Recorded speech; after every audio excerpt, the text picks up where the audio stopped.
নমস্কার বন্ধুগণ, কেমন আছেন সবাই? আশা করি সবাই ভালোই আছেন। আমার চ্যানেলে সবাইকে স্বাগত জানিয়ে আজকে আপনাদেরকে চিলি মাশরুম রেসিপি করে দেখাবো। তার জন্য 400 গ্রাম মাশরুম নিয়েছি, বটম মাশরুম। এবারে এখানে বড় মাশরুমগুলোকে 2 টুকরো করব আর ছোট মাশরুমগুলোকে এইরকম গোটাই রেখে দেব। এবার অল্প একটু স্প্রিং অনিয়ন নিয়ে তার যেদিকে সাদা অংশটা আছে সেইটাকে আলাদা করে ছোট ছোট করে কুচি করব, আর সামনের দিকে যেটা সরু সরু গ্রিন অংশ আছে সেইগুলোকে আলাদা ছোট ছোট করে কুচি করব। ব্যাস এইগুলোকে আলাদা আলাদা করে রেখে দেব। এবার একটা গোটা ক্যাপসিকাম নিলাম, তার ভেতরের বীজটা ফেলে দিলাম, দিয়ে এইগুলোকে বড় বড় ফালি করে নেব, ঠিক স্কোয়ার আকারের ফালি করে নেব।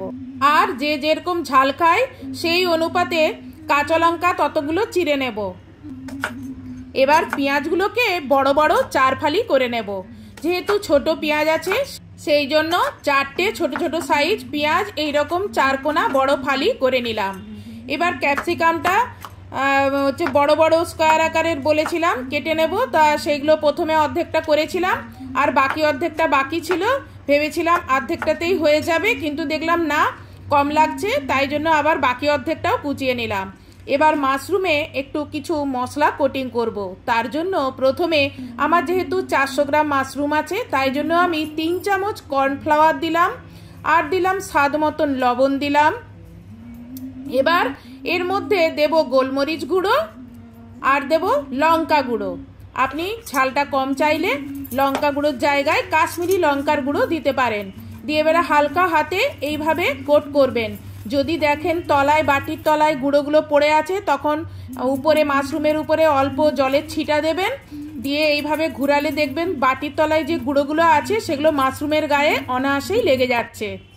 এই দেখুন মাশরুমের গায়ে কি সুন্দর দেখুন মশলাগুলো লেগে গেছে। এবার কড়াই বেশি করে তেল দেব। তেল দিয়ে তেল গরম হলে ওই মশলায় কোটিং করা মাশরুমগুলো একে একে ছেড়ে দেব। দিয়ে এবারে আলতো হাতে হালকা করে এইগুলো ভেজে নেব। দেখবেন ভাজা হয়ে গেলে মাশরুমগুলো অনেক ছোট হয়ে যাবে। এই দেখুন কত কমে গেছে ভাজা হয়ে যাওয়ার পর। কেন বলুন তো? মাশরুমে প্রচুর পরিমাণে জল থাকে তো, সেই জন্য কমে গেছে ভাজা হওয়ার পরে। এবার এটা দ্বিতীয় ব্যাচে দিয়ে দিলাম। এইগুলো ভাজা করে এবার এগুলোও তুলে নিলাম। ব্যাস আমার মাশরুম সব ভাজা হয়ে গেল। এবার যেহেতু ভাজার জন্য অনেকটা তেল দিয়েছিলাম তাই ওই তেলটা তুলে রাখবো। এবার আর অত তেল প্রয়োজন নেই, অল্প একটু তেল রাখবো। এবারে তেলের সেরকম কোনো কাজ নেই। এবার অল্প তেল রেখে তার মধ্যে দেব রসুন কুচি আর আদা কুচি দিয়ে দিলাম। এইটা একটু হালকা নেড়ে চেড়েই যেই সাদা রঙের পেঁয়াজগুলো কুচিয়ে রেখেছিলাম এবার সেই কুচানো পেঁয়াজগুলো দিয়ে দেব। এবারে এইগুলো একটু হালকা ভেজে নিয়ে চেরা লঙ্কা, ক্যাপসিকাম আর বড় পেঁয়াজের ফালিগুলো দিয়ে দেব। গ্যাসটা এই সময় হাই ফ্লেমে রাখতে হবে। দিয়ে একটু হালকা করে এগুলো ভেজে নিতে হবে, কেননা এগুলো ক্রাঞ্চি ভাব যেন এর মধ্যে থাকে। এবার এর মধ্যে স্বাদ মতন লবণ দেব, আবারও দেব গোলমরিচ গুঁড়ো, সোয়া সস দেব 1 চামচ, রেড চিলি সস দেব 1 চামচ, ভিনিগার দেব 1 চামচ, আর হাফ বাটি মতন টমেটো কেচাপ বা টমেটো সস দেবেন। দিয়ে এইগুলো হাই ফ্লেমে কিন্তু এগুলো তাড়াতাড়ি করে একটু নেড়ে নিতে হবে। তারপর বাটিতে একটু 1 চামচের মতন কর্নফ্লাওয়ার দিয়ে আর অল্প একটু জল দিয়ে এটাকে গুলে নেব।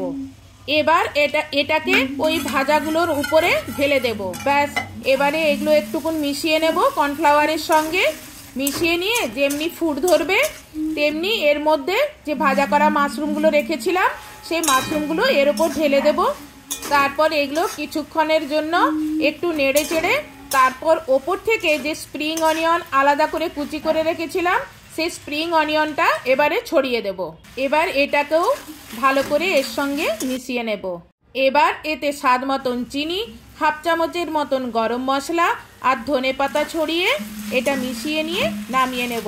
মাশরুমের এই রেসিপি একবার বানিয়ে খেয়ে দেখুন, কি দারুণ খেতে। আজকের রেসিপিটা যদি আপনার ভালো লেগে থাকে তাহলে ভিডিওতে লাইক আর চ্যানেলে সাবস্ক্রাইব করবেন নতুন নতুন ভিডিও পেতে। আর ফেসবুক থেকে যদি দেখে থাকেন তাহলে ফেসবুকটি ফলো করবেন। নেক্সট ভিডিওতে আপনাদের সঙ্গে আবার দেখা হচ্ছে। বাই।